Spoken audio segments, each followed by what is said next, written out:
In this lesson, we are going to learn how to solve quadratic functions by graphing, and we're going to do this on our calculator. We talked the other day about how when we factor and solve, the answers are where our graph crosses the x-axis. So today we're going to put these equations on our calculator and see where the graphs cross the x-axis. So the first one, you'll want your calculators for this. If you don't have it, go ahead and pause and grab them. I'm going to punch this first equation on my calculator. So I would go into y equals, and then I'm going to punch in x squared plus 6x plus 8. And then when I hit graph, if your graph looks different, make sure that you do zoom 6, and you should be able to see this graph. But I'm looking for where this graph is crossing the x-axis. So right here, it looks like I can say -2 and -4. Now, I think it looks like it's crossing at -2, -4. The only way to be sure that that's exactly where y equals 0 is to look at my table. So I'm going to go second table, and I'm going to see at -2 and -4. Your table might start somewhere different than mine, remember, because it's where you last were. Look at -4. The y value is 0. So that for sure is a 0 of the function it's called, or a root. Remember in the other video when I couldn't remember the word it was called? It's a 0. So -4, 0.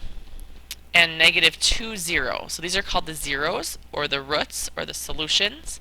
Those are my answers to what x equals. So when I go back into my homework here, I would say from the graph, x equals -4, x equals -2. Now I could get this same answer by factoring this, but I wanted to show you how you also can get an answer on your calculator. So now we look at number 2.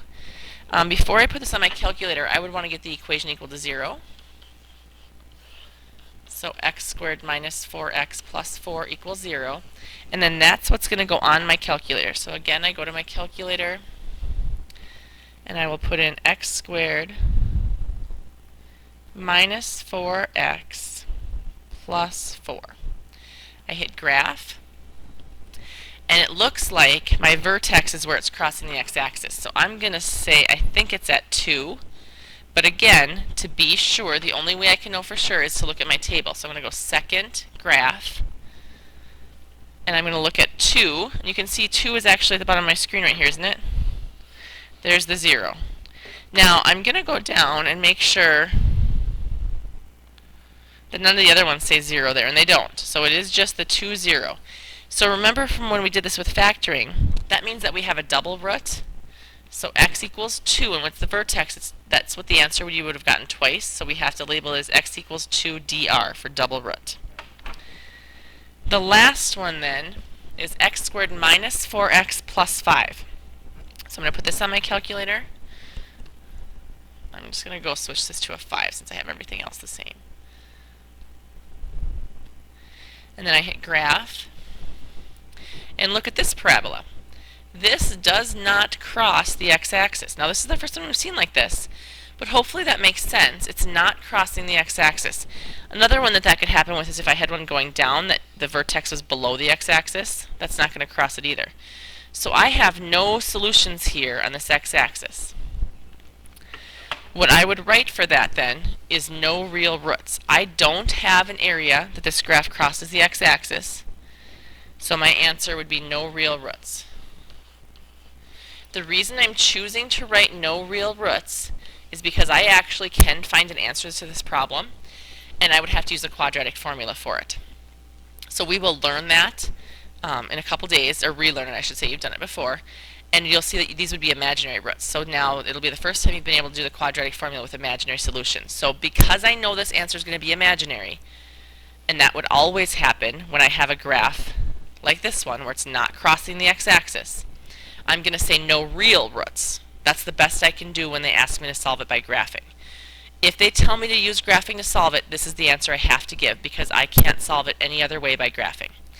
Just in case you're wondering, if we would have done this problem by factoring, would we have gotten the right answer? Let's take a look. I have it equal to 0 and I don't have a GCF.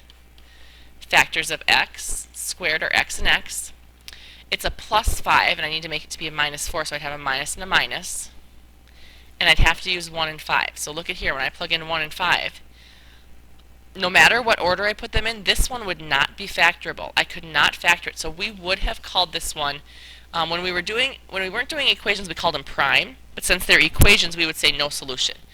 So by factoring, we would say no solution to this.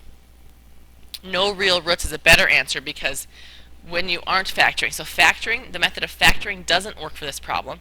Solving by graphing does not work for this problem. So in a few days we're going to actually learn the quadratic formula, and that works for everything. The quadratic formula is a solve all. It works for everything you'd ever do. It's not always the fastest method, but it always works. So that's something that we're going to look at later, and we would get an answer for this problem. Hopefully that makes sense.